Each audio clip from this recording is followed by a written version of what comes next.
Hey guys, Jeff Newport, Strong First Master Kettlebell Instructor here. Behind the camera is my trusty 24 kilo kettlebell. This was one of my first kettlebells, my first set of kettlebells I got. Hard to believe. January 2002.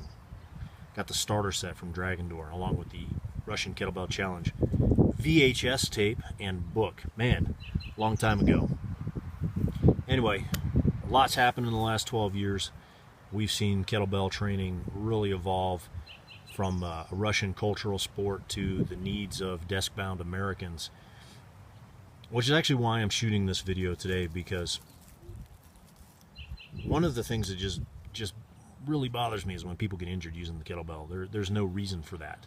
And I've been made aware lately through emails and correspondence with people on my list that people are jacking up their elbows and tweaking out their biceps. And so what I want to do is make you this video series.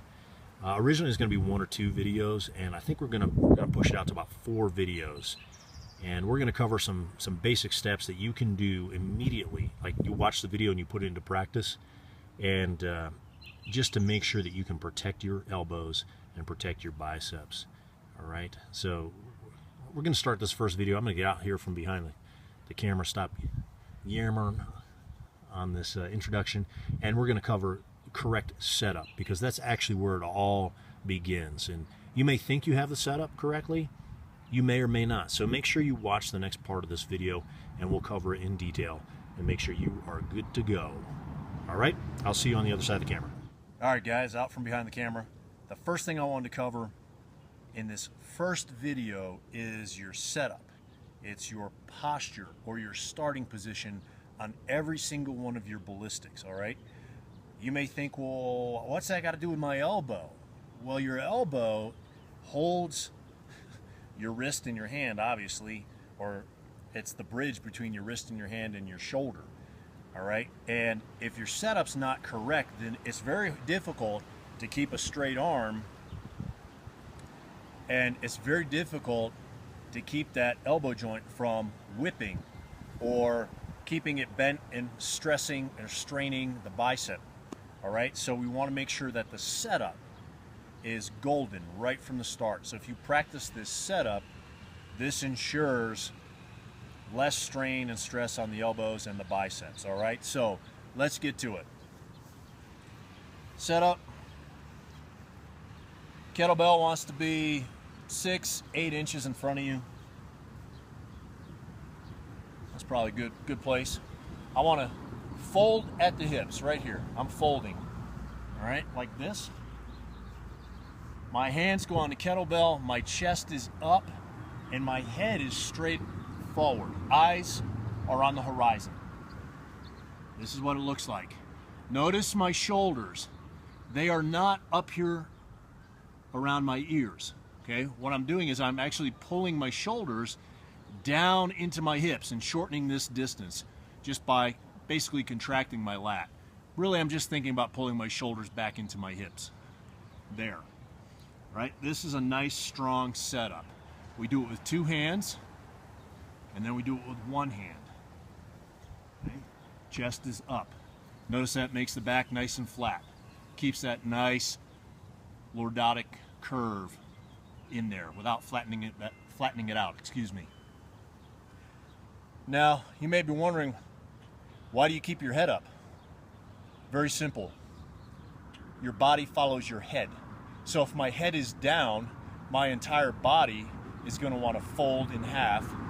I'm going to reflexively, sorry about that, out in the backyard here. It's beautiful out here, but I got to deal with some cars every once in a while. Reflexively speaking, if I put my head down, it initiates my flexor chain, especially if my eyes aren't up.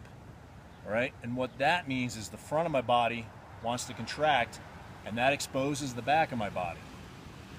Quite simply, your body follows your head. Lots of noise out here today. Little wind out here. It's the high desert, so apologize for that. So what I don't want is I don't want this. Right? I don't want that. You can see the difference in my posture already. If my head is down, it's easier for my shoulders to be up here closer to my ears. Watch this. Even though I cue myself to keep the shoulders down, watch this. See the shoulders move closer to the hips with the head up? Right? There it is again. Head comes up, shoulders come back. All right, so the head is up, the chest is out, the back is flat. And I don't know if you noticed, but in that position, my arms are perfectly straight. And more importantly, they stay against my sides right here. Okay, here's what it looks like from the front. Okay, right there. That's it. One hand, same thing. This is what we got to get comfortable with. Two hand, and then one hand. All right, from the side.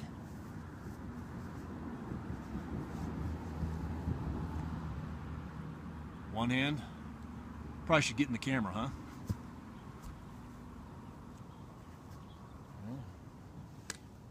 One hand, opposite hand. And you see right there, right? I just put my hand on and pulled the shoulder back and the kettlebell just came right back in. Okay? So that's the first thing we want to cover is the posture and our setup. Okay? So practice that on your own. You can do that today. Make sure that you're feeling your hips, right? Your glutes, your hamstrings, and your lats. Your upper back should be relatively relaxed and you shouldn't feel all cramped up around here. So give that a shot. In the next video, we're going to go even deeper into the setup. All right? Play with that. I'll see you in the next video.